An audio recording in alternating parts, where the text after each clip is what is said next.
Module 1. Why DNP3 exists? The Utility Communication Problem.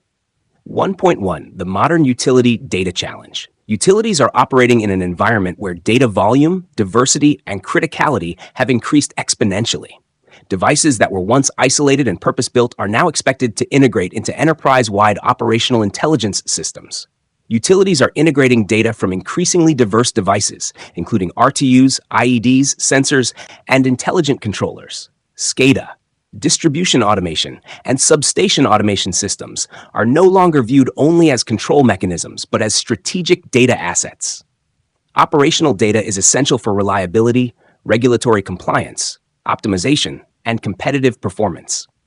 Legacy systems rely heavily on proprietary or non-standard protocols, which limit interoperability.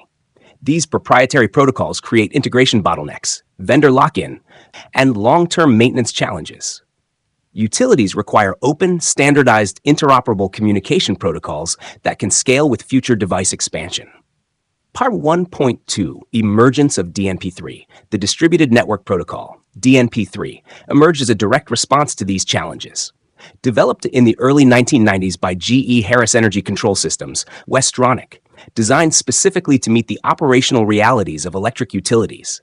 Ownership and stewardship transitioned to the DNP User Group, a global consortium of utilities and vendors. Protocol evolution guided by real-world utility requirements rather than vendor-specific interests. Rapid industry adoption led DNP3 to become the de facto standard for utility communications in many regions worldwide. Module 2. What is DNP3? Core definition. 2.1 Protocol fundamentals. DNP3 is a communications protocol that defines the rules by which distributed devices exchange data and control commands. Non-proprietary, publicly available protocol, designed for reliable transmission of data from point A to point B. Supports both serial and IP-based communications. Optimized for deterministic, low bandwidth, high reliability environments. Widely used in electric, water, wastewater, and similar infrastructure industries. 2.2 Intended scope. DNP3 is not a general-purpose data protocol.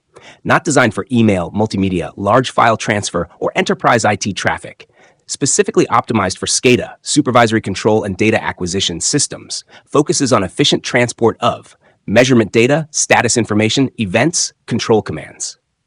Module 3, DNP3 system roles, master and outstation. 3.1 Core terminology. DNP3 uses specific terminology to describe system roles. Master, central control system, typically located in an operations or control center, responsible for monitoring, control, data storage, and operator interfaces.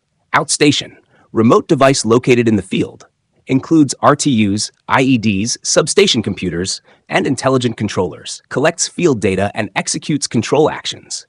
3.2 Functional relationship. The master initiates communication by requesting data or issuing commands. The outstation responds by returning requested data or executing commands. Communication is structured, deterministic, and reliable. Module 4. Data types in DNP3. 4.1. Data sent from outstation to master outstations collect and transmit a wide range of operational data. Binary input data. Two-state values. Examples: breaker open closed, alarm normal active. Analog input data. Continuous values. Examples: voltage, current, power, temperature, pressure. Counter input data, accumulating values. Examples: energy in kilowatt hours, water flow totals.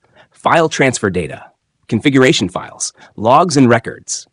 4.2 Data sent from master to outstation. Masters issue commands and set points. Control outputs, trip or close breakers, start or stop motors, open or close valves. Analog outputs, set points for voltage, pressure, flow, or other regulated quantities. 4.3 Additional exchanges, time and date synchronization, historical and log data retrieval, waveform and transient data. Module 5, Master Outstation Databases. 5.1 Conceptual database structure. Both master and outstation maintain internal databases. Data organized into arrays by type. Each array element represents a single data point. Elements are indexed 0 through NS1. Index numbers are called point indexes. Indexing is 0-based throughout DNP3. 5.2 Database synchronization. Master maintains a local copy of outstation data. Synchronization achieved through polling master requests specific data points or ranges.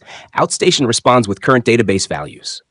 5.3 Operational purpose. Master databases are used for system visualization, alarming and event processing, closed-loop control, billing and reporting, long-term analysis. Module 6, DNP3 Layered Architecture. 6.1 Layered Design Philosophy. DNP3 employs a layered architecture to manage complexity and ensure reliability across imperfect communication media. 6.2 Layer Overview.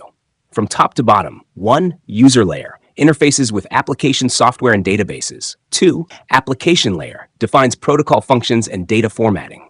3. Pseudo-transport layer. Segments and reassembles messages. 4. Link layer. Ensures frame delivery and error detection. 5. Physical media. Serial lines, fiber, radio, Ethernet, cellular. Module 7. Link layer. Reliable communication. 7.1 Responsibilities of the link layer. Error detection using CRC checks. Detection and handling of duplicate frames. Optional confirmation of frame receipt. 7.2 Frame structure. A DNP3 link layer frame consists of 2 synchronization bytes, length field, link control byte, destination address, source address, data payload, CRC bytes interleaved with payload data. Harris 7.3 addressing model supports 65,520 unique device addresses. Each device must have a unique address. Reserved addresses include all call, broadcast addresses, universal address, future use reserved addresses. 7.4 CRC and reliability. CRC bytes protect every 16 data octets. High error detection capability. Maximum payload size 250 octets, excluding CRC. Module 8. 8.1 Purpose. The transport layer ensures that large messages can be reliably transmitted over smaller link layer frames, breaks large application messages into link layer-sized packets, reassembles packets at the receiving end, implemented as a pseudo-transport layer within the application layer. 8.2 Data constraints. Link layer supports a maximum of 250 data octets, 1 octet used for transport control, maximum 249 application octets per frame. Module 9, Application Layer. 9.1 Fragmentation. Application layer messages are divided into fragments. Fragment size determined by receiver buffer capacity. Typical fragment sizes range from 2048 to 4096 bytes. Large fragments are divided into multiple link layer frames. Smaller fragment sizes can improve reliability in high-noise environments. 9.2 Core Responsibilities. The application layer defines protocol functions, read, write, control, time sync, etc. Manages fragmentation and reassembly, formats data using standardized objects, coordinates with transport and link layers to ensure reliable delivery.